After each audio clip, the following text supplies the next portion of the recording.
Welcome to Beast TV. Tonight, Arla Collett has interacted with Bigfoot since her childhood in southeast Oklahoma. She has authored 2 books, My Life with the Hairy People and Respecting the Water. So get you a fresh dip and buckle up.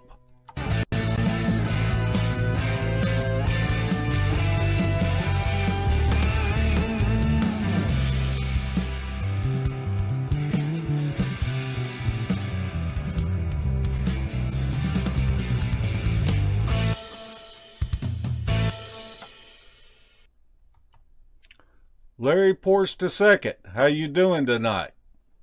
I'm doing great, Mark. How are you? I'm doing pretty good. Look, I think we might just call ourselves a couple of lucky old dogs, because in the past month, we've had 7 beautiful ladies on here in a row. Have we not? That's very true. It's getting to be, we may be running out of them. I hope not. It does seem that way. I was looking at the past lineup, and it is majority of women in a community that was dominated by men for years. Well, you know, there are many women that I would rather be in the woods with than they are a lot of the men that I've been in there, because I've seen grown men almost fold up in the fetal position and cry. They didn't know whether to get in the fetal position or just take out running. But I know some brave ladies, and I'm proud to be associated with many of these brave ladies that will get out and put themselves in harm's way. I agree with that, and I told you to never bring up that story again. It's too bad I ain't got a video of you. Well, why don't you tell us about our guest tonight? I thought you were going to tell us about our guest tonight. Oh, okay. Well, we have Arla Collett with us.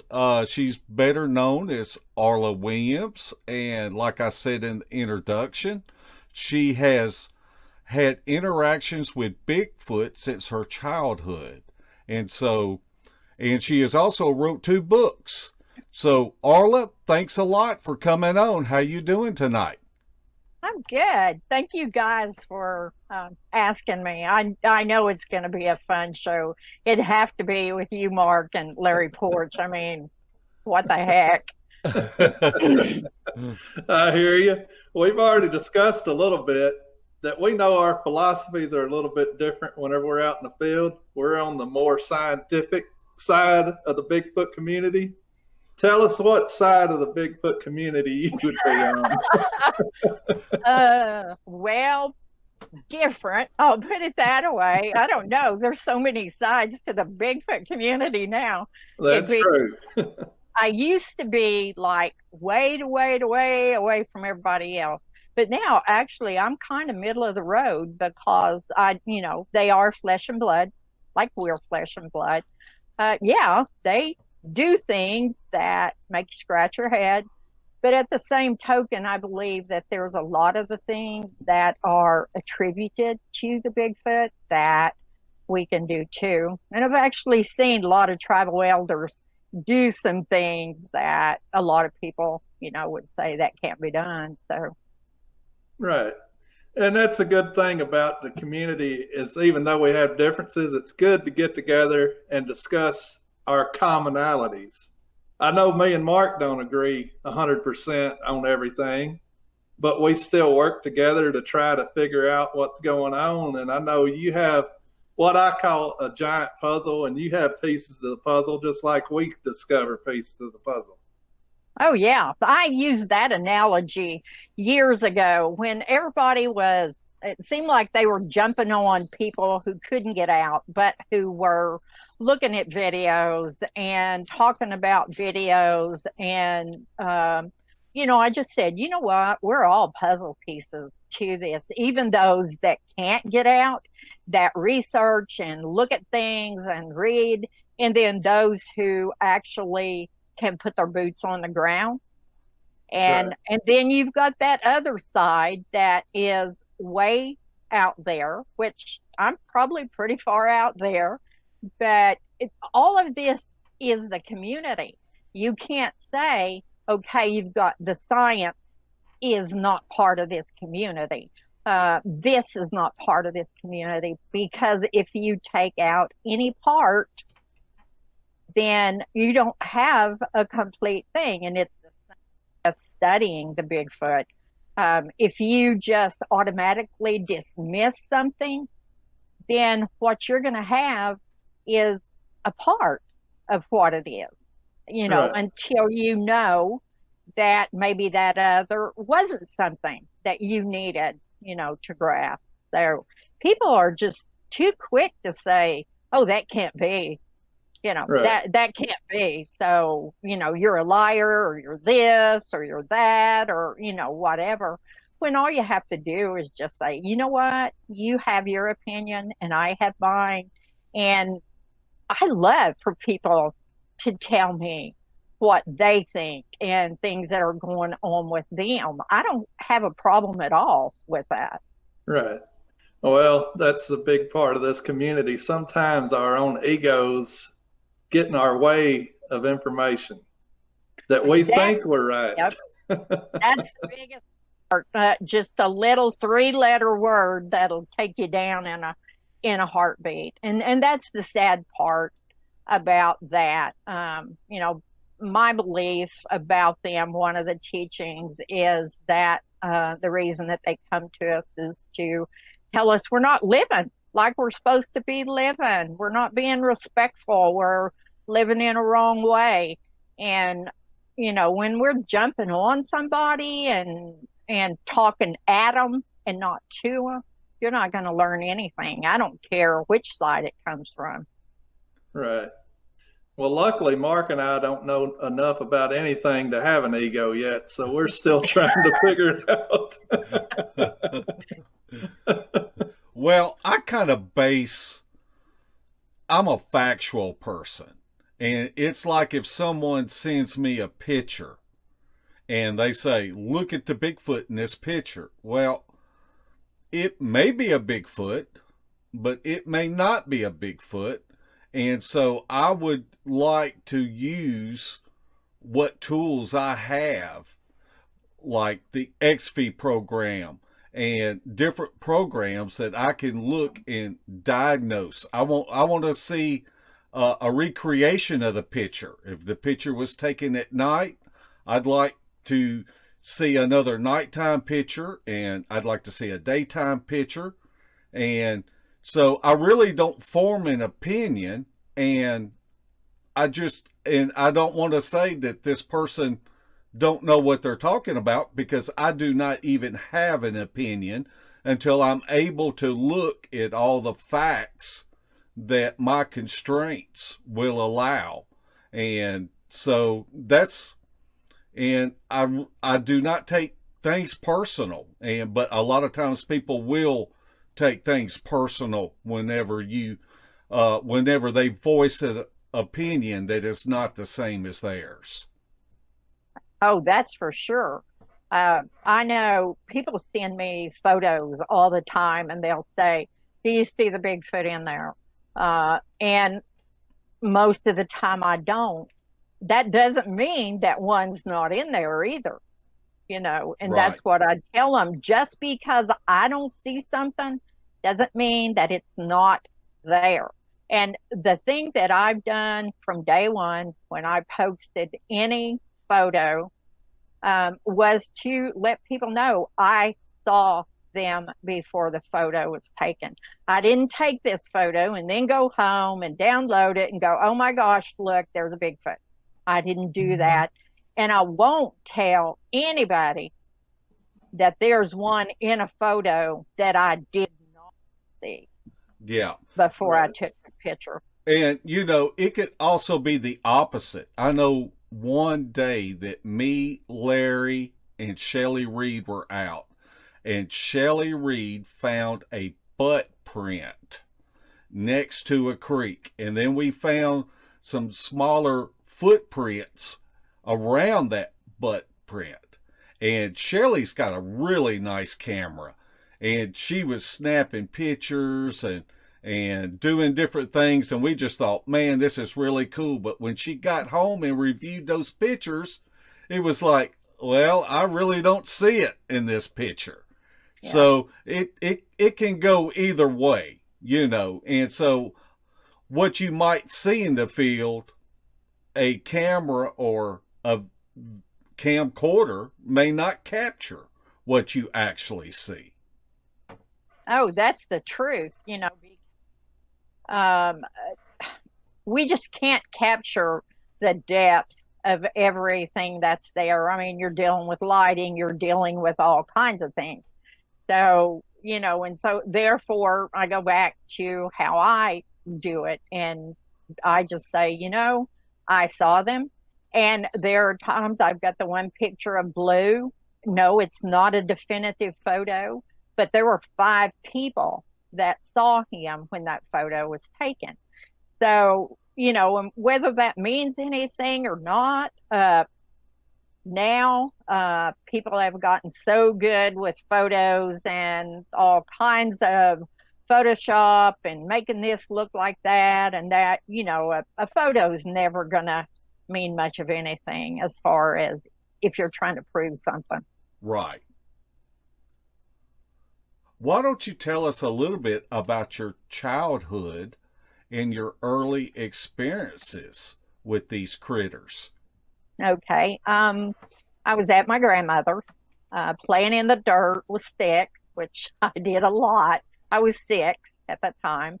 I had my head down, was digging in the dirt and making little stick structures, houses and stuff. And I heard somebody walk up, and I thought it was my grandmother. When I looked up, there was a young male there, probably 10, maybe 15 feet from me. We just kind of stared at each other for a while. And after a little bit, he turned around and walked off, and I jumped up and I went in. I told my grandmother what I saw, and I said, "What was that, Granny?" And only thing she said to me then was, "What do you think it was?" And she let me think about that. And that's pretty much how I was raised. I was taught to think for myself and not just take what somebody tells me. And then after that, she started teaching me about them. So I never had a fear of them. In all the conversations I ever had with her in my whole life, that word never come up. Fear. There was no fear. It was if you give them respect, they'll give you respect. They're like our neighbors. We treat them like our neighbors. Sometimes you interact with your neighbors and sometimes you don't. And so that's just basically how I lived my life. I didn't go out looking for them. If they were around, you know, I'd say, "Hey, guys," or whatever, and leave it at that. I didn't pursue anything until the time where they just kept being in my, and they wouldn't leave me alone. They were there every time I turned around. They were there doing this, or they're making sure I saw them. So I knew at that point that something was going on. Do you have an inclination of why they would be coming around looking at you? You think maybe it was curiosity, or what do you think it could have been? Well, my opinion here, and what I believe to be true, is they knew that I was going to be talking about them. I mean, when I'm outside, and especially when I'd go to my prayer place, I talk out loud. I say my prayers out loud. I talk out loud about what's going on in my life. And, you know, they know English. They know what I'm saying. And so they knew that something was happened. I didn't. I was kind of oblivious to doing anything because I'd always been taught you just don't talk about them out in public. You can talk about them, within your family and stuff, but you don't go out purposely, talking about them. So they were just, I think, getting me ready to the point to where it was kind of in my face. And then they started interacting with me and showing me things about culture, things that I knew that they would do that I recognize. And I never asked them to do any of this. This was just purely their decision to do this. Now, you talked earlier about your grandmother, how she taught you and told you things. Could you share any of the things she told you? And and give the timeline a little bit about it, like we talked earlier about her showing you the gate of it before the Patterson-Gimlin film was ever done. Yeah, I've actually got a picture of her doing that. I think it's like 49 or 50 when the photo was taken, because there's no truck in the background. And you can see the truck, and it looks pretty new, and I think it's like a 49. So she was doing the Bigfoot walk. She had the stride going, had the arms going, and you could tell she was having a ball looking at her face. So you're talking about her showing something long before Jerry Cruz, long before the Patterson-Gimlin, long before a lot of people talked about it. So it's not like it was anything new. It was just accepted. That's what it was. Right. So now we get to, what do you think they are? They are a people. They are an ancient people, but they are a people. They have language. They have culture. And they speak as we speak, with the same throat and everything else like we've got. I forget what Scott Nelson calls it. Plus, they also have lips. And, I'm not the only one that says they have their own language. There's a whole lot of people that have heard them speak multiple languages, have audio of that very clearly, have audio of asking a question in another language and being answered back in that language. Tomas has some awesome audio of that. And it's interesting because some of it where they answered him was in an old Cuban dialect, and Alex has a Cuban heritage. So that was kind of interesting. I was going to ask if you think their language was totally different than an ancient Indian dialect, or what do you think it is? Well, you've got the samurai chatter, which Ron Moorhead brought out from the Sierras in California. And Scott Nelson, of course, got in on that and did a lot of work with the samurai chatter.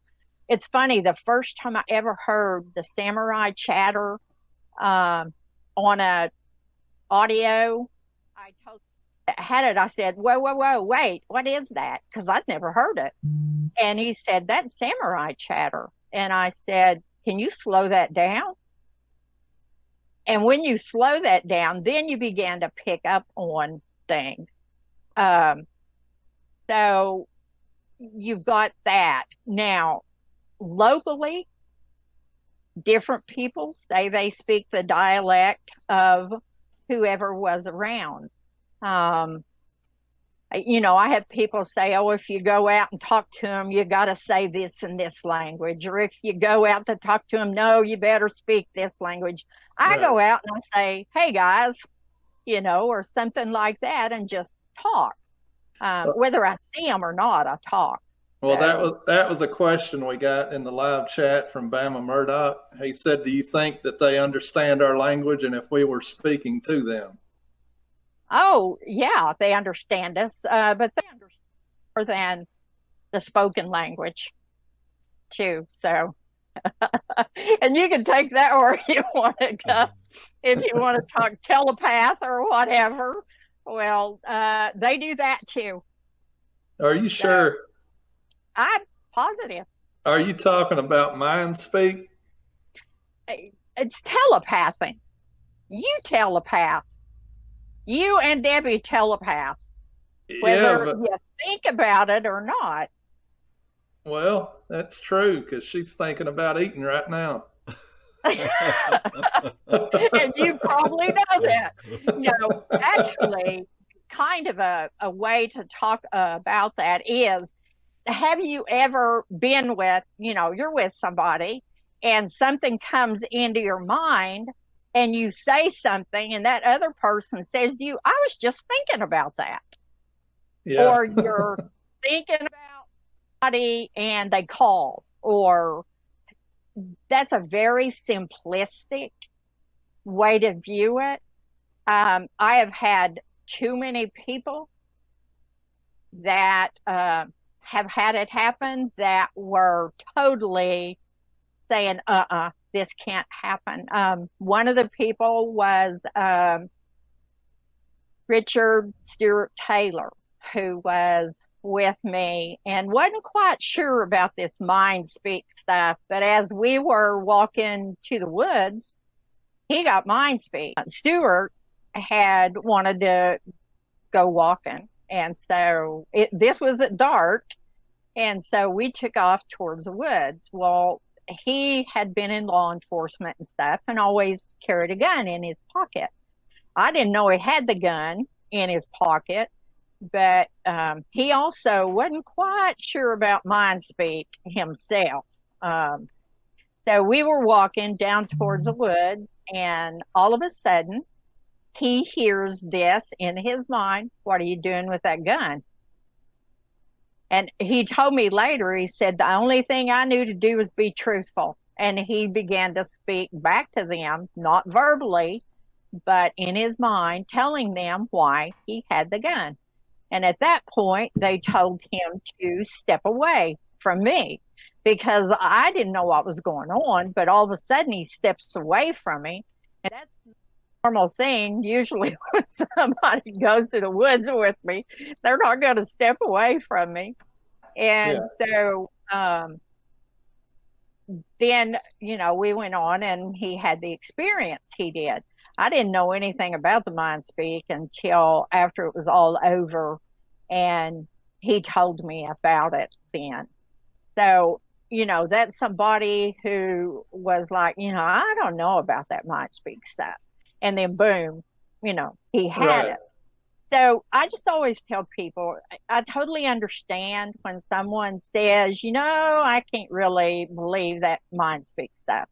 I understand that because it is kind of hard for some people to wrap their mind around that happening. So, and it doesn't bother me for people to say, oh, I don't believe in that. Right. So, well, I won't bother saying that then. Well, it won't bother. There's not really much you could say that would bother me. So. I'm not going to say anything like that. I might have to say, shame, shame. Everybody knows your name, but I wouldn't do that either. So. It could happen. I've never experienced it. I know Mark hasn't, right, Mark? Right. So, next time we're in the woods, they might say, hey, dummy, we really do this. I don't know. Okay. If that happened, would you publicly say, I had mind speak? Well, of course not.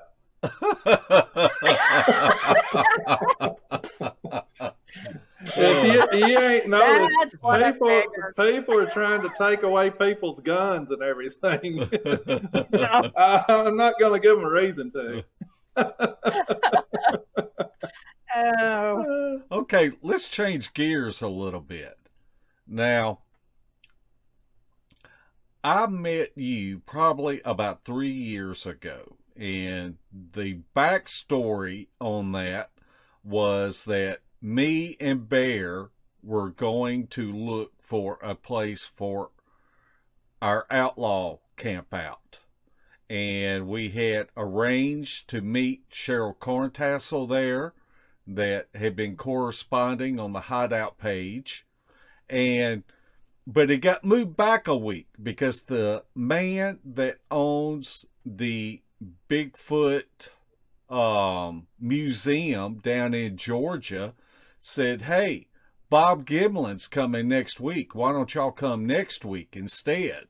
And then we'll have y'all as special guests in there." And so me and Bear and Cheryl showed up, and it was the first time that all three of us had met Bob Gimlin. Gimlin. And you were there, and you were I don't know if you were speaking, but you had a table there. And so what I'd like for you to talk about is you are such good friends with Mr. Gimlin, and I'd just like to hear some stories about you and Mr. Gimlin. oh my goodness. Yeah, we had brought Bob, a group of us had, to Georgia for a camp out. And we had talked with David and Melinda Bacara and decided, it'd be good for Bob to be there. He's going to be this close. So we all went up there. And Bob, in his rare form, just totally captivates everybody. He's such a down-to-earth, really good guy. And, we're very, very good friends. I got to meet Judy, his wife, in April. I just love her. She's just amazing. All the stories that Bob's told me about her when they were young and got together just really came to life when I got to meet her. Bob and I met in 2011 or 2012. I think it was 2011. And I had gone to Washington, and Tom Cantrell had taken me by, and we went and ate with Bob. And everybody that, when Bob and I get together, all we do is talk about Bigfoot, but we don't. We talk about a lot of other stuff. How we really became good friends was because of who I grew up with and spent a lot of time in his home, and that was Jim Shoulders, who was a world champion cowboy. And he was Bob's mentor when Bob was rodeoing.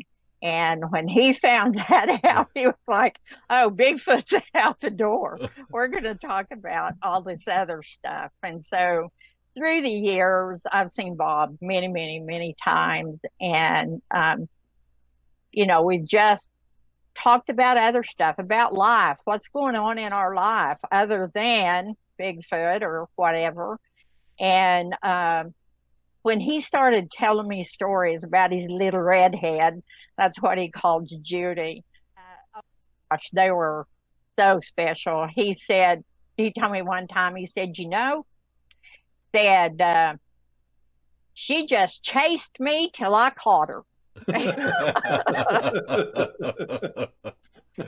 So he's such a special man. He loves everybody. He doesn't ever meet a stranger or not have time to stop and talk to you. And when he talks to you, he's talking to you. He's not looking at all these other people. He's honed in on you and talking to you. Now, he is a stinker and he is a cowboy. And I told Larry this one story. And Judy knows, it's not like it's a big deal.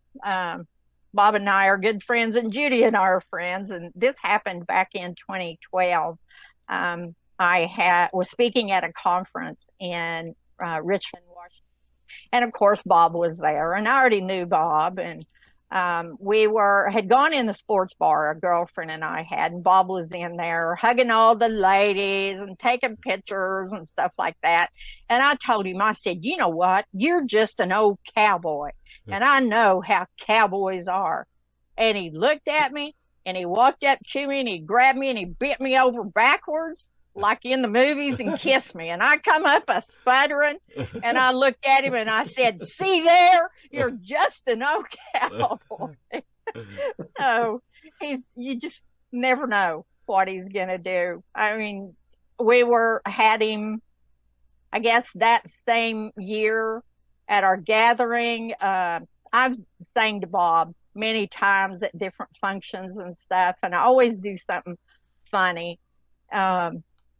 And that particular year, we had Jason Weaver with music for us, and he was playing something, and Bob just jumped up and started dancing, and he ran over there and grabbed me, and I had heels on because of the spoof I had done. He almost fell. I thought, what the heck?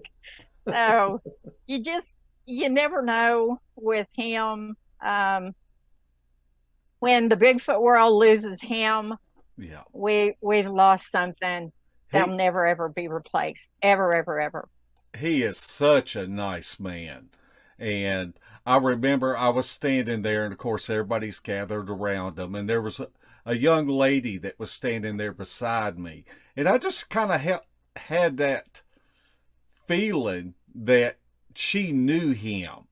And after a few minutes, he said, excuse me, my granddaughter from Nashville is here. I need to get a hug. And then she walked over there, but you just kind of had that feeling. And I know that when I met him, I'm thinking, I've met several famous people and have known them personally. And I think everybody always asks the same questions. But so I'm not even going to mention Bigfoot. But my hero, my dad kept me in motorcycles from the time that I was in the first grade.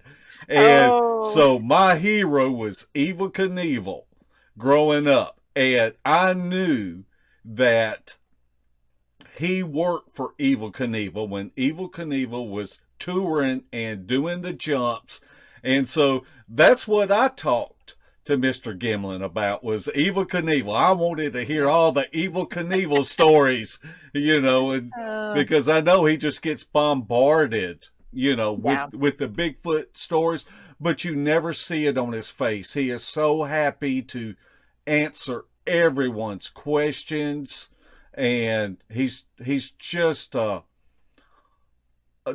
I can't say enough about him. He's just such a nice man.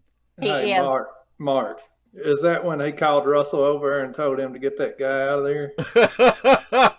It might have been.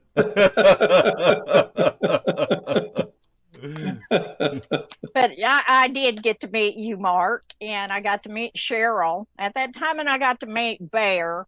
About the only two of those three that I still talk to are Cheryl and Mark. So I haven't talked to Bear in a long time, but that I just not in that circle, I guess. So, but yeah, Bob is, his life wasn't always like it is right now. I mean, his life was not very good for so many years, and so many people ostracized him, and now finally, people are seeing who the real Bob Gimlin is, and he's just a good man.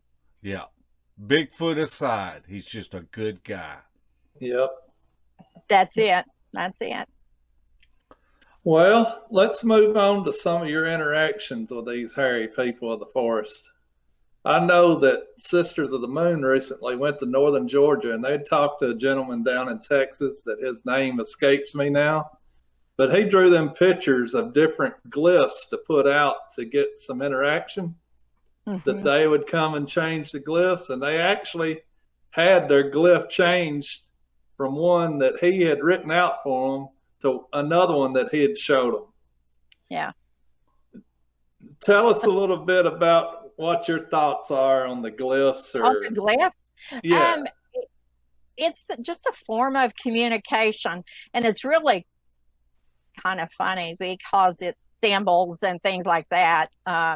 You'll see what looks like letters, but in fact, letters are symbols.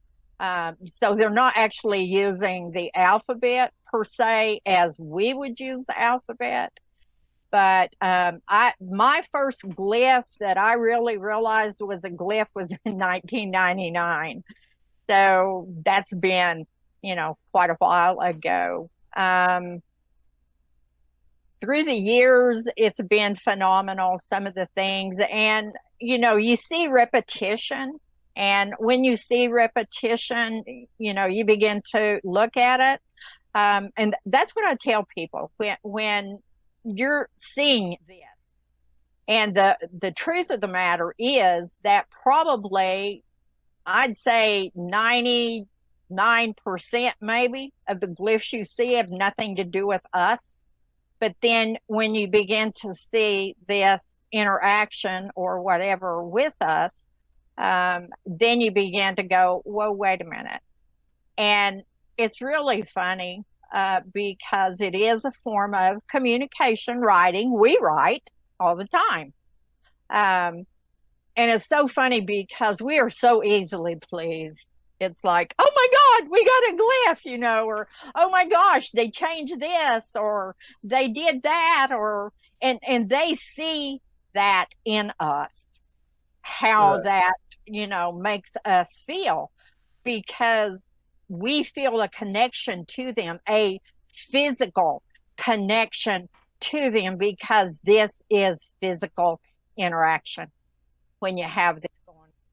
Now, I posted a glyph here not long ago, probably a week or so ago, on my Facebook page, a very intrinsic glyph. And that was made out of just some sticks and things that I had bundled up and laid over on this big wooden spool that we use as a table outside. And got up the next day, and this glyph was made. And I looked at Matthew when he came outside. I said, did you do that? And he said, no, I didn't do that. And I said, okay, well, there wasn't anybody else around here. So it was a personal glyph. Right. And they've, I've interacted with them on glyphs for a long time. So it's not new to me. It's new to him.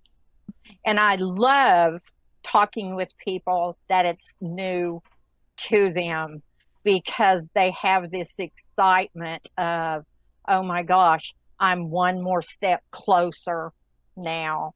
I'm having actual physical connection to them. I don't know what it means, but I'm having it.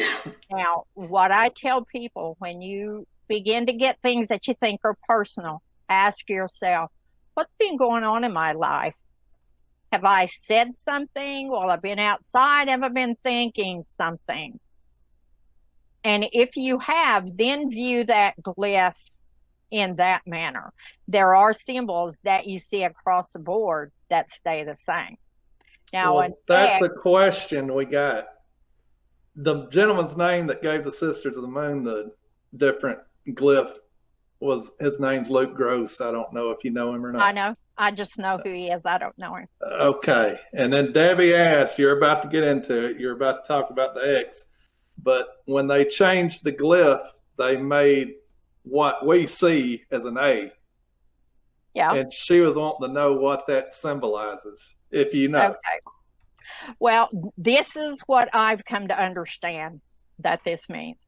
An X, I have never in my life of being in the woods and seeing glyphs ever seen an X mean keep out. That's a man's thought that X means keep out. If you look into some cultures and things, writing and symbols, X is a friendship sign. It's an old Native American friendship sign. I've seen it used as a thank you, as a connection of family or friends or whatever. They even did one in my prayer place that the spring equinox sun shone through. So that's what, when you usually see an X. And it's interesting because usually in the beginning, when someone starts getting glyphs, they start real simple with you. You'll get an X, you'll get an A, you'll get some other things. Let me tell you a funny story real quick about the X. I just thought about it when you said the friendship. The last time we went to Kentucky, I've been walked up on in my hammock close enough I could smell them and heard it walk off.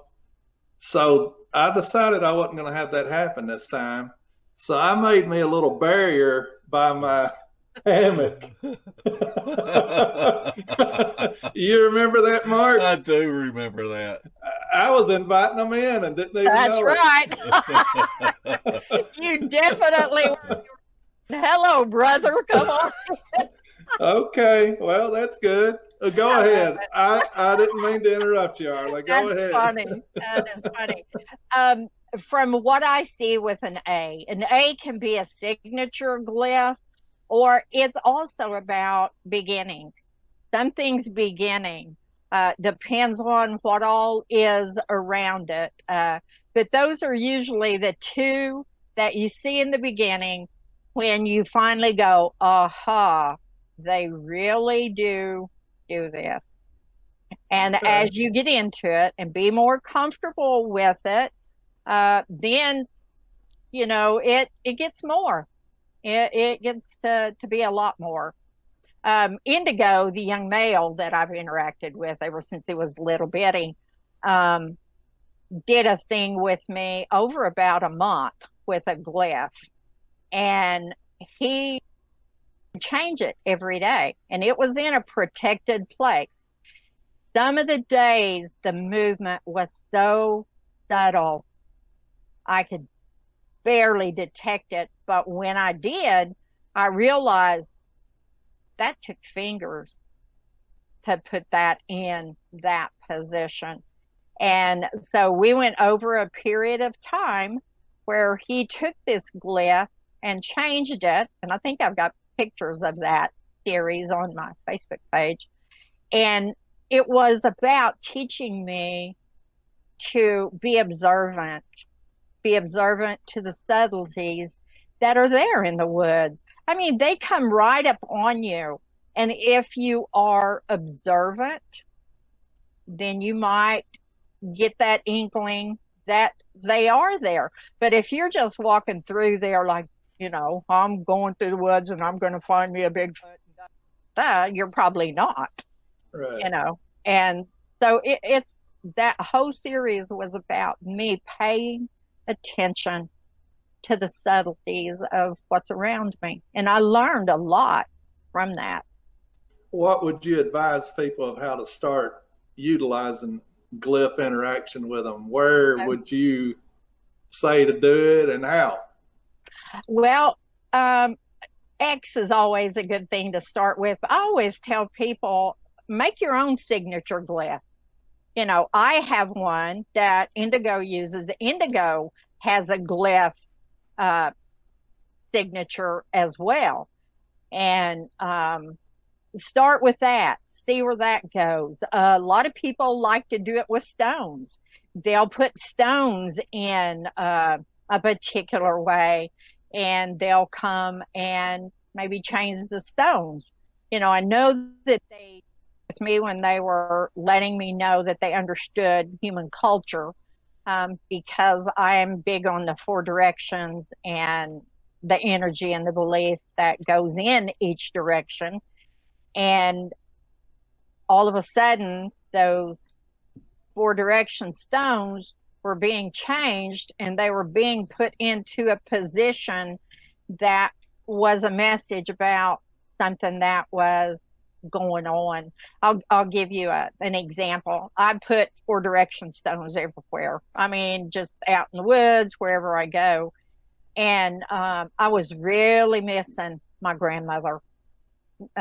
She's the one that was always there for me. And I had people coming at me in the Bigfoot world and saying all kinds of things. And I wanted to maintain who I was and always be respectful and kind to people. And I was just praying, gosh, Gran, I sure do miss you. I really need you. I wish you were here so I could talk to you. And that morning, I walked out there, and in one of my 4 direction stones, they had taken the stone in the north and put it in the center. Now, I'm the center of that 4 directions. There is an east, a south, a west, and a north. The north is the ancestors or family that's gone on before us. They took that north stone and put it in the center of those, which was me, which told me she was with me. She was there with me. So they gave me a message through moving those stones, the very thing that had been on my mind.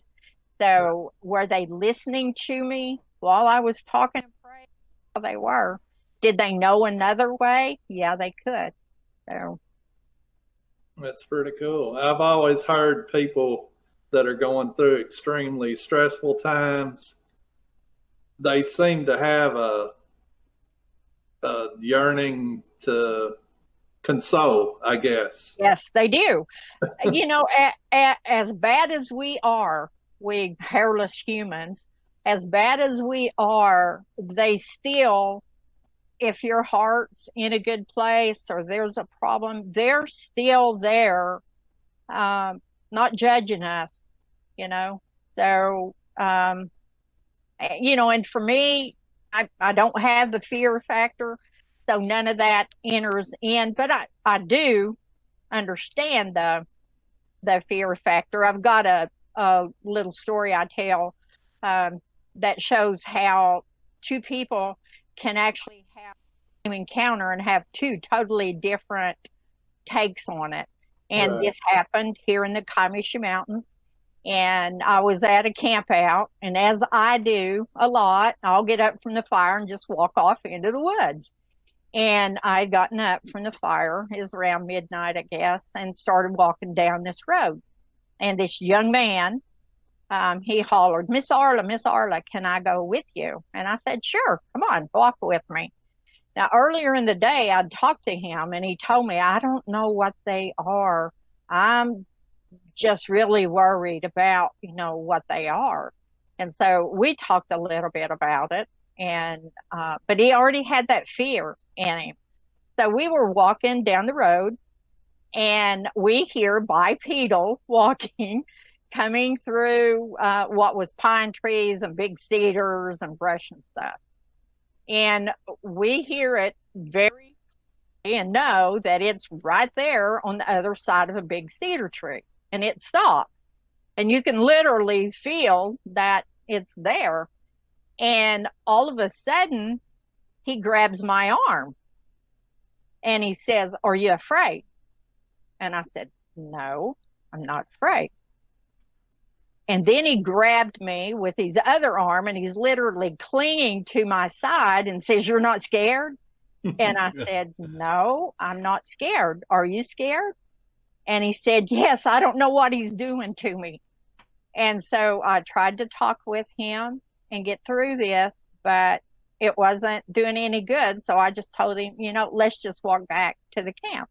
So if you asked someone, if you took his account, it would be totally different than mine. Mine was, we're walking down the road, we hear a large one walk up, he stops behind a big cedar tree. His was, we hear this big bipedal walking, and oh my God, I don't know, but he was trying to do something to me. So it's all about understanding nature, and where's your mindset. Right. Now, you've always talked about the good ones. Have you had any interaction with any of them that were bad? No, No. never anywhere I've ever been, and I've been all over the United States and into British Columbia. I backpacked and hiked by myself or with my dog. I've had many encounters. I've never had a bad one. And I had people say, "Oh, because you're this shaman and you're this and you're that." No, it's not any of that stuff. It's I'm respectful. I understand that no, they're not exactly like us and they do things different. And yes, they're big and they're hairy and oh my God, they'll freak you out. But I've always maintained my respect. And so, no.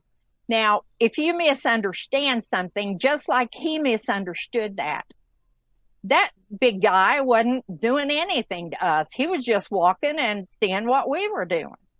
But because of this young man's level of fear, that overtook him.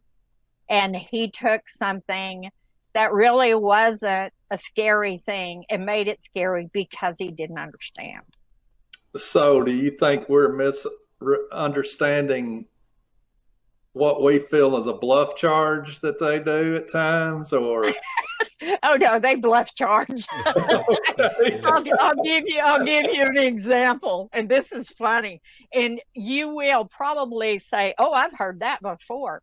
I had a good friend come stay with me here in Oklahoma. My dog was really sick, and it was dark. And we were getting ready to go to bed. Well, he decided to go out and go to the bathroom. Well, I don't have indoor plumbing, so he went out. I went to the bathroom, and he's standing there going to the bathroom, and here comes the indigo at him. And Jonathan said, I didn't know if I should stop and run in the house or if I should continue on. And so he was just messing with him. Right. If you had that ability to mess with somebody, wouldn't you do it? You know I wouldn't. I'm a nice guy. For sure. So, and they're teenagers and stuff are just like kids. I mean, they're going to do something else about the going to the bathroom. People have made that into, oh my gosh, they want to come watch me go to the bathroom. Right. Why they want to do that? Because you're kind of in a captive position right there, just like Jonathan was. Oh my God, can I stop midstream and run in the house, or am I going to have to go ahead and finish? And that's the funniest thing to do. I mean, you're going to the bathroom and here comes one, and oh Lord, what am I going to do? So, yeah, that's an awkward time to do it. I guarantee it. Mark, do you have any questions about the glyphs or the interactions or anything? I've been asking all the questions here. Well, what I was going to ask about next was that Arla is good friends with one of the fill-in hosts for Coast to Coast. And her name is Connie Willis. And I know that you've been out with Connie before, and I didn't know if you had any good stories that you would want to tell us about your friend Connie. Oh yeah, we had some fun one time. We were there in Kentucky and went out with Parker Duval in an area that Parker and I had been in, and we decided to take Connie out there. And she'd asked me about glyphs and stuff like that. And so we were walking into this area, and there was this huge, like, I don't know, 4-foot long glyph that looked a lot like Chinese characters and things. And I'm going, oh my gosh, look at this big glyph. And she's looking at it and she's going, glyph, there's a footprint in it. And I didn't even see the footprint. And that glyph was built over a large footprint. And I didn't even see the footprint. All I saw was the glyph. And she was like, I can't believe you. You didn't see the footprint? And I was like, I see footprints all the time. I want to see the glyph. And it was so precise and so beautiful. It was. But yeah, we've been out and had a good time. I think we've probably been out a couple of times together. And she had a show, Blue Rock Talk, and I think I did one of her shows on Blue Rock Talk, and so yeah, it was kind of fun. But oh my gosh, I've been in the woods with a lot of people that the Bigfoot world knows too. But I mean, it just so happened that that's how it happened when I came into this. I began to meet people, and I think people thought I'd make good Bigfoot bait, but I really don't. I really don't. Larry, have we got any more questions? We're over an hour into this now. Well, we had Okay. some. I've covered most of them, but if anybody does have any more questions, just put them in all caps and I'll be glad to ask. But I'd Arla, like to talk a little bit about this conference that I'm speaking at in Georgia. okay. It's going to be the 5th and 6th, first weekend in October. It's going to be at Douglasville. You can go to www.ghostofrubyridge.com to look at it. We've got some really cool speakers that are going to be there. Keith Bearden, who has a book out, Forest Friends of the Night. Bill Lancaster, Bill and Amy. They've been doing DVDs or documentaries. They had the first one that they did that dealt with the science side, and then they did a paranormal Bigfoot, and that's what they're going to show. You're going to be able to watch Paranormal Bigfoot. And we've got Ginger Lockwood, who this will be her first time to speak. She has got tons of stuff, structures and all kinds of stuff, phenomenal stuff. And then, of course, we'll have Alex Tomas, Midnight Walker, who was the host, and I was a co-host of the old Blog Talk show, Midnight Walkers, that's actually, I think, still archived, and you can see it. We've got Sam Chandler, who was from Georgia, lives in Bend, Oregon now, spending a lot of time in the Mount Hood National Forest. Michael Cook from Kentucky is going to be there and speak. Richard Stewart Taylor from Texas. We've got Philip Pope Palmer. Jason Weaver from Georgia is going to speak, and Tom Cantrell is going to Skype. Bob Gimlin was going to be there. He has been grounded and cannot fly. His health has not been real good. Tom Cantrell's health is extremely shaky right now. He was coming. He's not going to be. We're going to have him via Skype. And Leanne Carnegie, I think we may have, she's from Canada. We may have her on Skype. You can come and listen to me as the MC and Chandler, since we were the stepchildren who got nominated, since Tom's not going to be there. It's going to be good. We're even going to have a night walk in an area where there are a lot of sightings and a lot of stuff going on. We have auction going on. You can see the auction items at that website. You can still get tickets. It's going to be fun to be up close and personal with the speakers, and even get to go out on a night walk with some of them. So. Now, are you still making drums and going to sell drums there? I only have one.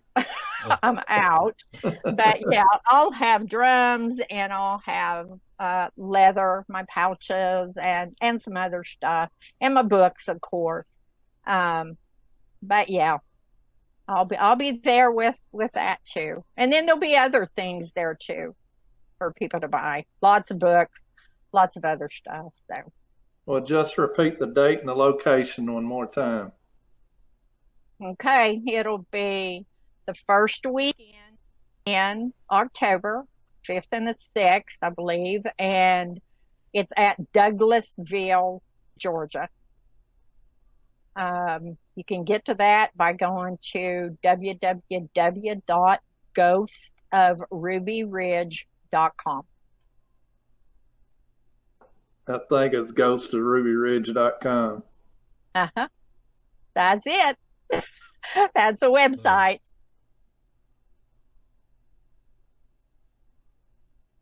Question from Spencer Jameson. It says, what do you think they do with their dead? Well, there's a lot of speculation about this. I believe that they do bury their dead. I also believe that an area where they bury their dead can totally change. I've had so many people tell me that, and Native people, and I've been on tribal ground with tribal elders who showed me areas. In one particular area, I'm not going to tell you where it was, but it was on a river, and they believed that there was an area over on the other side where they would bury the dead, and that area would change. And it would be like you would go over there and try to find it. Well, it looks like this. There's this tree there, and there's this rock and that. But then when they would go to look, that wouldn't be like that. Everything would be changed. So, like we said, our views of what they are and what they do are not the same, which is okay. But yeah, they do that as well. All right. Do you think it's possible that any of the tree markers or any of the signs that they leave in the woods are religious of any type? I wouldn't call them religious as such. I would say they have a purpose. They're not things for them to get in. I mean, if you think about it logically, okay, you see this big teepee structure and you go, oh my gosh, look, they built a structure for them to get in. How big is it inside? We're not talking about people our size. We're talking about big people. Right.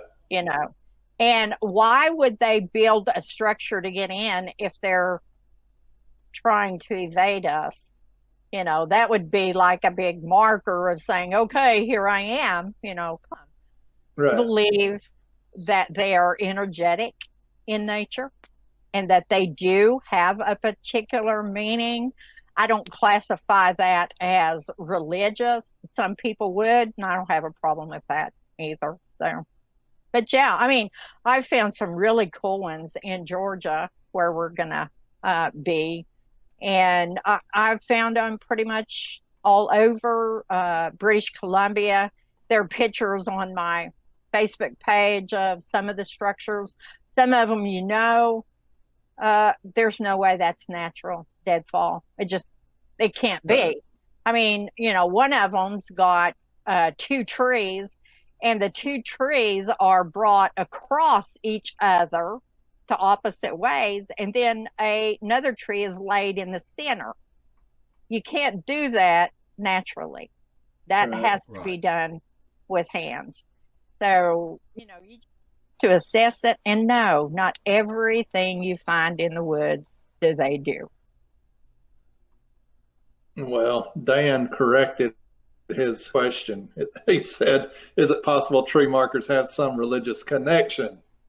I don't know how I stated it, but hopefully that covered his question. Well, there again, I'm not going to tell you it's not a religious thing because that's such a broad word to try to define what it is.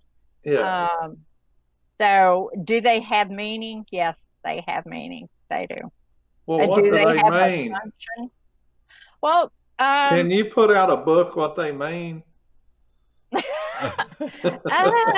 Actually, it depends on context. I All understand. language is based on context. Right. I mean, I can say a bunch of words, they all sound the same, but if you take them in context, they mean something totally different.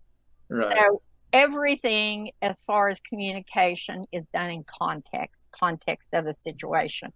So could I go out in the woods and find one and maybe figure out what's going on? Possibly. I know that they do an asterisk. A lot of people are seeing asterisks that are done. The asterisk is an ancient symbol of all connection to everything.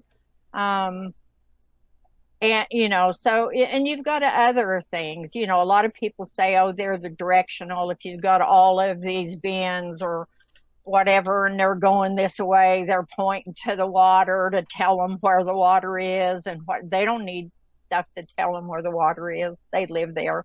They know where the water's at. So right. But I understand people are trying to figure this out. And so they come up with this hypothesis of what they think it means, and they put it out there. And I don't have a problem with that, either. I just want people to think logically about what you're doing. And one of the things that was said to me was, do not put your thoughts as a human onto how we should be. Right. And we do that, but that's all we know to do. We're human. That's true. So, we assess something and we give it that human twist when maybe that's not how it is. That's what Facebook's all about.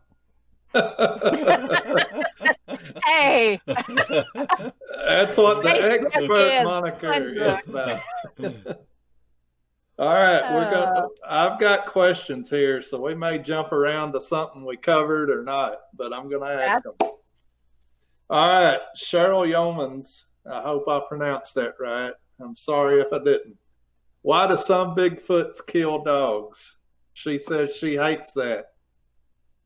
Well, they don't kill all dogs. Well, I'm sure she meant some. Yeah. Okay. If you're in the woods and you don't want your position given away, or let's say, for instance, you've got a dog that's maybe threatening your child or whatever, what are you going to do? What would you do if a dog was threatening to you or one of your children, one of your friends, or whatever? It's over. So now, saying that, my dog Watto, which was a bull mastiff, she weighed 120 at her biggest. She didn't have a problem with them at all, and they loved her.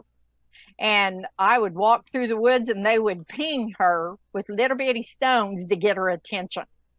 Right. And we were walking one morning.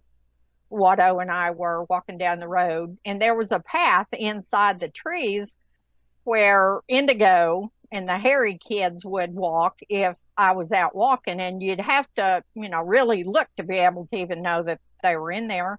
And this morning, Watto was looking off to the right side of the road, and she kept looking off into the trees, and I'm like, wonder what she's looking at. So I'm looking off out in there. I'm not seeing anything. So I turned back around, and as I turned back around, I see this little rock come up through the bushes and ping Watto. Well, Watto jumps and turns back around and looks towards where Indigo is and is all happy, and everything's okay. Everybody's happy now. Hey, don't be looking over there. I'm over here. So, and I've seen them do that many, many times. Well, tell Barry it was in all capitals. That's why I asked it. Barry said that was a question for the live chat, not for air. Not for what? If it's in capitals, it's going on air. All right, I got another question. Are the Bigs responsible for mound building? They were around when the mounds were built. Yes. Are they specifically the mound builders? No, I don't think they are. The mound builders were different tribal people that go back, a long time ago. I mean, here in Oklahoma, there is a mound over by Spiro, Oklahoma, the Spiro Mound. And then you've got Cahokia, you've got several different mounds around. And no, I don't believe that, they are responsible for that. I believe that native tribal people were responsible for that. And if you go back in tribal histories and stuff, there's even stuff in there about that. Now, could they have helped with it? I guess they could if they wanted to. Right. I'm not going to say it's specific to them, but then I'm not going to tell somebody either that they're wrong if they believe that that's how it was. I mean, because it's not like, it's that important for me to be right or wrong or whatever. It's just what I think. Well, I'm not sure if he asked this question because of what I'm about to say, but there's been a history of reports of Bigfoot around Indian mounds and locations. Yeah. So I don't know if that's why I asked the question or not. Oh, okay. But I'm just throwing that out there. It's in the neighborhood. So, right. And right. they honor that. I know, do you know who Jim Vieira is? He had a TV program on about ancient mounds and things like that. And when Alex Midnight Walker had a conference in 2013, January, there in Dahlonega, Georgia, Jim came and spoke.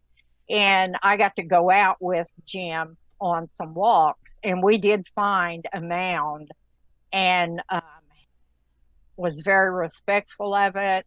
And there was trash and stuff around. He cleared it, all out and things. So, yeah, you're going to see them around those places too. Like I said, with the culture and stuff, and them showing me that they're going to honor these things that they've witnessed in their life. Right. All right. Now we're to the part where you get to tell stories of some of your favorite interaction or happenings. Oh gosh, the hairy kids have pranked me over, and I am such an easy mark. There was one time I was going down to Honubby here in Oklahoma and camp, and I had gotten down there, and anybody who knows me knows I have a flip-flop problem.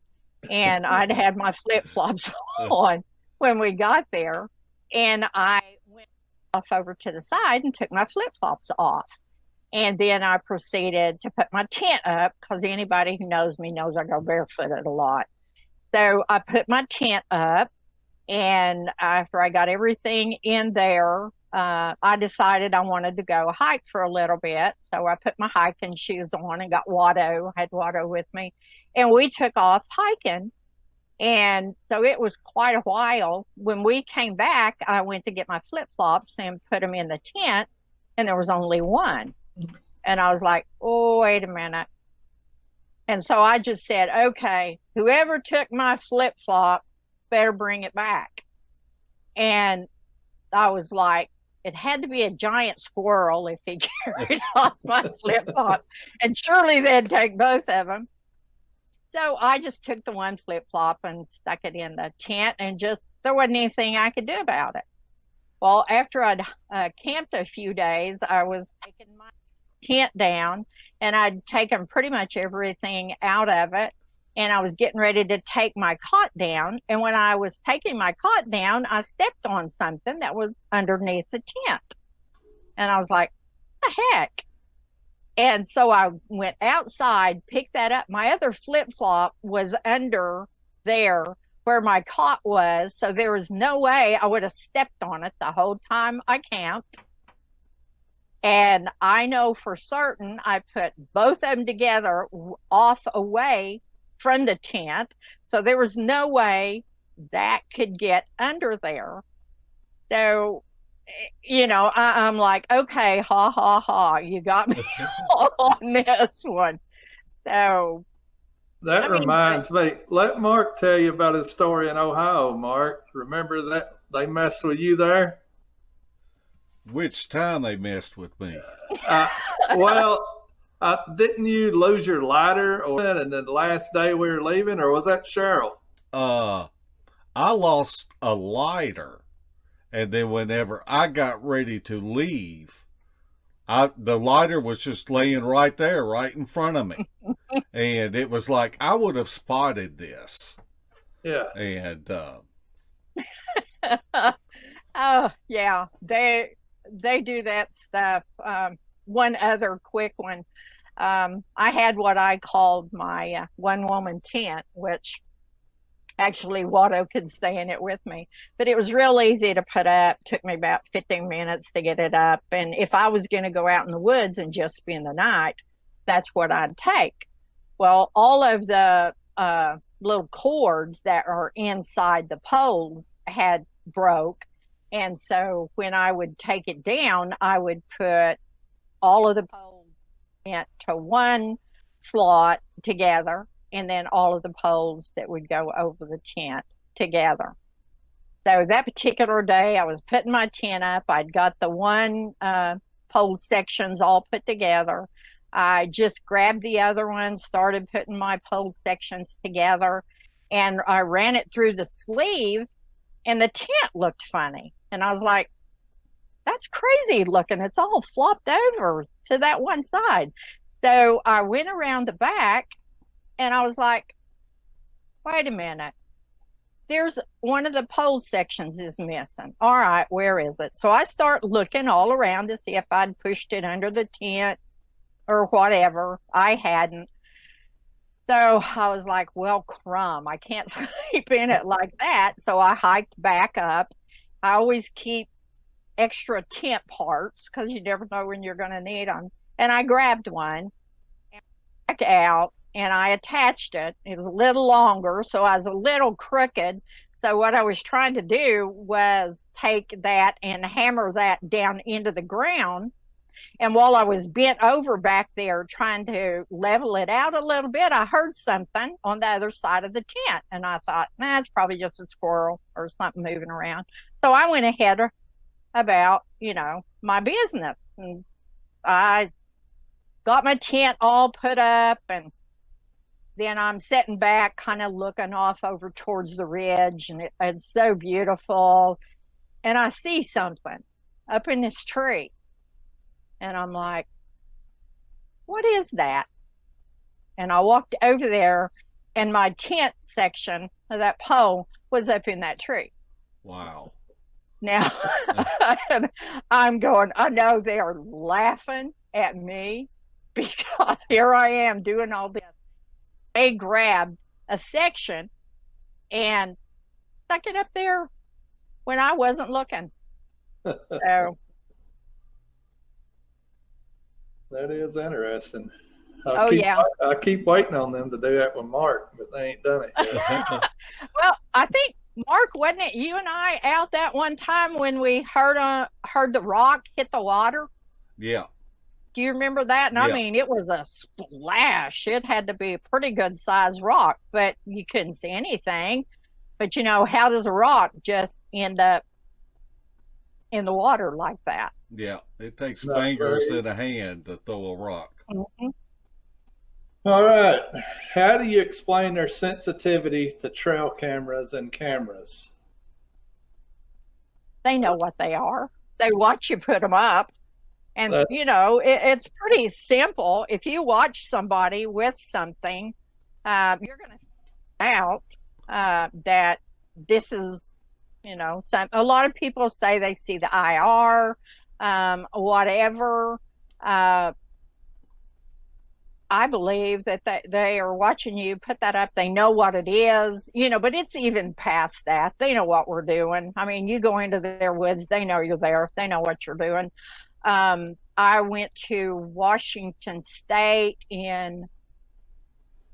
I think might have been the end of 2011.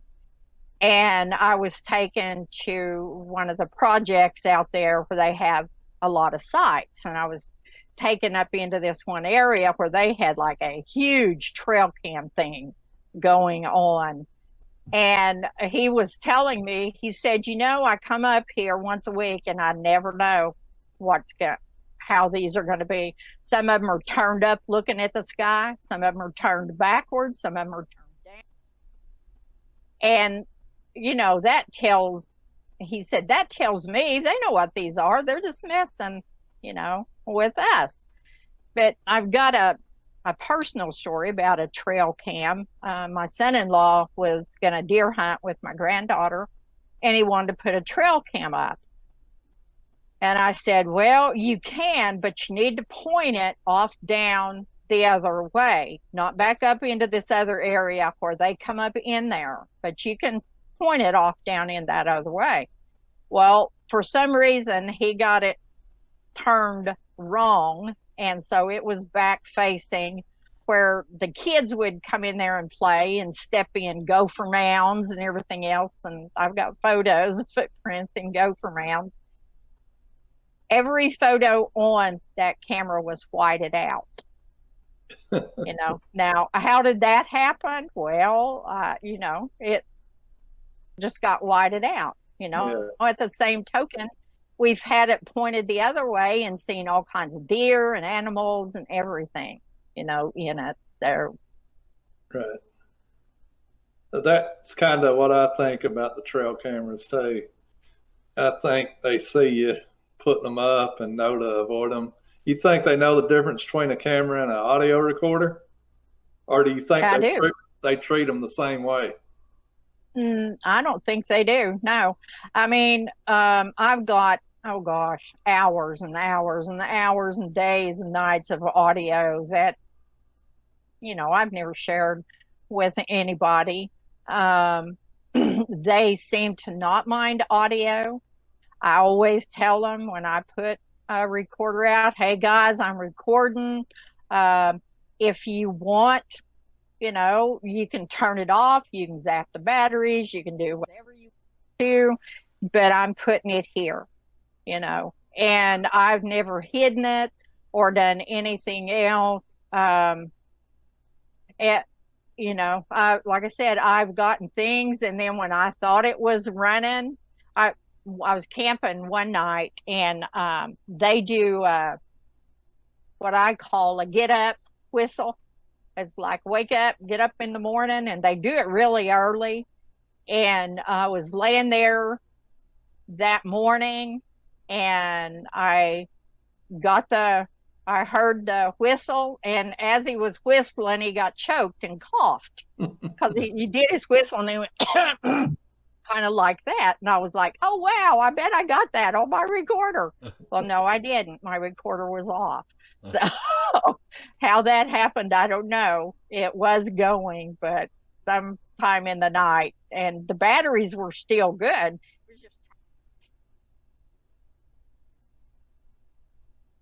All right. Have you ever switched out things on her? Maybe he's talking about gifting and trading with them or something. Oh, yeah. I've gifted and traded a lot through the years. It's one time in my walk, I found a big piece of flint. And I love rocks and flint, and I picked it up, and I was thinking, I wonder if I can use that with my iron to strike. And so I just took it with me to the house, and I was getting ready to go down into the area where I had my gifting trading rock. And I thought, I wonder if they'd like that. They're not going to use it, like we would use it, but it was so pretty, had a lot of color. And I thought, I'm just going to take down there and put it on the gifting stone. And so I took it off down there. Well, I went back, I think the next day, and underneath that was laying a stem of leaves that were not from anywhere from where the tree would have been that those leaves would have been on. Anybody who knows me knows I love leaves a lot, and I come up all the time. So they didn't take that flint, but they put a stem of leaves underneath that big piece of flint. Now, I don't think leaves can fall under flint, and there wasn't anybody else down in that area. So I took my leaves and thanked them and left that on the stump. Well, it stayed there time. And I was down there one day, and I had a little bitty girl's ponytail thing. And I just picked up that flint, and I thought, I'm going to put that around that piece of flint. I have no idea what possessed me to do that, but I did it. The next day, the flint was gone. So as to why they did that, some of the things that they took readily was these little bitty claw things that go in little girls' hair. They would take those. Nearly every time I would ever put any of those down there, they would take those. Indigo's walking around with a man bun. Probably. No, his hair's not that long. I tell you what, as buff as he is now, he can have any kind of jewels on his head. And I don't think anybody's going to have a problem with it. All right. Rick corrected me on my question. He wasn't talking about gifting. He was talking about things in your yard or maybe around a barn, a shed that you put somewhere. Do they take it and put something else there, just messing with you? Oh, yeah, they do that. But you know what a wiffle bat is? Yeah. That big old bat. My grandkids were always playing wiffle ball in the yard. And one evening, they left it outside. And I always told them, you bring everything in the house when you get through playing with it. Well, they didn't, and it was dark, so I just said, well, we'll get it tomorrow. Well, tomorrow it wasn't there. It was gone. And we looked everywhere and could not find it. So, I don't know, quite later, my granddaughter JC and I were walking, and we decided to go way back on the ridge. And when we got back there on the ridge, where I always sat was the wiffle bat. Yeah. Now, I don't think possums or coons or whatever else are going to carry off a wiffle bat back in there where you can't hardly even get back in there. But there it was laying where I'd always go and sit. So interesting thing about that is JC and I left it there for them. Probably a year later, maybe, I was doing some cleaning up down around the shop, and I'd moved some lumber that was laying up against the shop. And behind the lumber was the wiffle bat. Yeah. So they had brought it back up there and stuck it back behind the lumber. I didn't even know it was there for a long time. That is interesting. I wonder why they do that type of stuff. They take it. They probably wanted to go play, and or any little kid that runs by and goes, oh, wow, that looks cool. I'm going to grab that and take it home with me, or I'm going to take it, whatever. Right. But a lot of times I think it's just for the shock factor. They like to do stuff like that. Now, is your dog a male dog? My dog? Uh-huh. No, she was a female. Okay. Have you ever had a male dog, and did they treat them differently? No. It's all about respect. If you've got a dog, I don't care what kind it is, and I know tons and tons of people who camp with their dogs. If that dog is respectful, and if your dog is not respectful, then you better keep it on a leash. And, you're only asking for trouble. If you've got a dog out there that's aggressive and you don't have it on a leash, you Right. know. So my deal is just be respectful to your dog and them. You know, if you're going out in their home, well, you know, think about those things. All right, that sounds good. Mark, I've run out of questions. Well, we're we're way over an hour and a half, so and it's gone by quick. It has. Yes, So, it has. so Arla, do you have any last comments that you would like to make, and also tell us again where you will be speaking at? Okay, I will be in Douglasville, Georgia. First weekend in October. It'll be a Saturday and a Sunday, I think 5th and the 6th. You can go to www.ghostofrubyridge.com, or you can catch me on Facebook, or you know, you can look up Douglasville. We're at Deer Lick Park there in Douglasville is where it's going to be held. You know, I appreciate you guys having me on. I've had a good time. Of course, I know you guys, and I've been out in the woods with you, and I hope to get to go camp this winter with the girls. I think that'll be a lot of fun.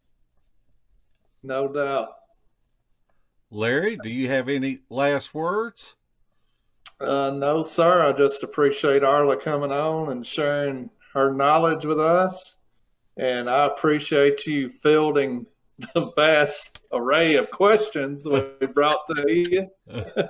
And I think you did These were easy questions. I didn't turn purple, so nobody asked anything that would make you turn purple when I answered it. Well, I appreciate you coming on and dealing with me and answering those questions. It was a pleasure. Anytime, you guys.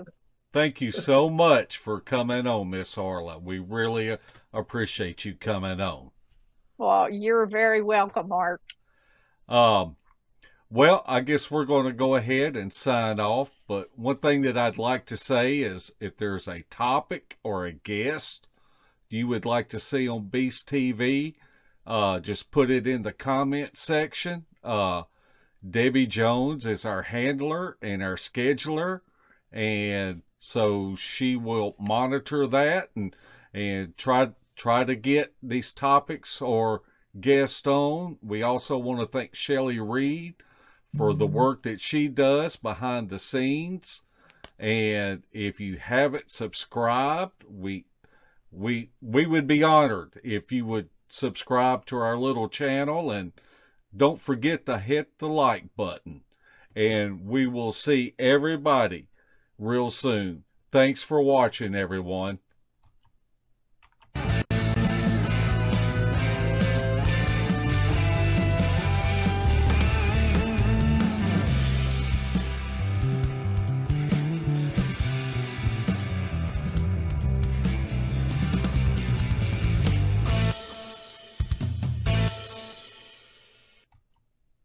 This has been a Sawdust production.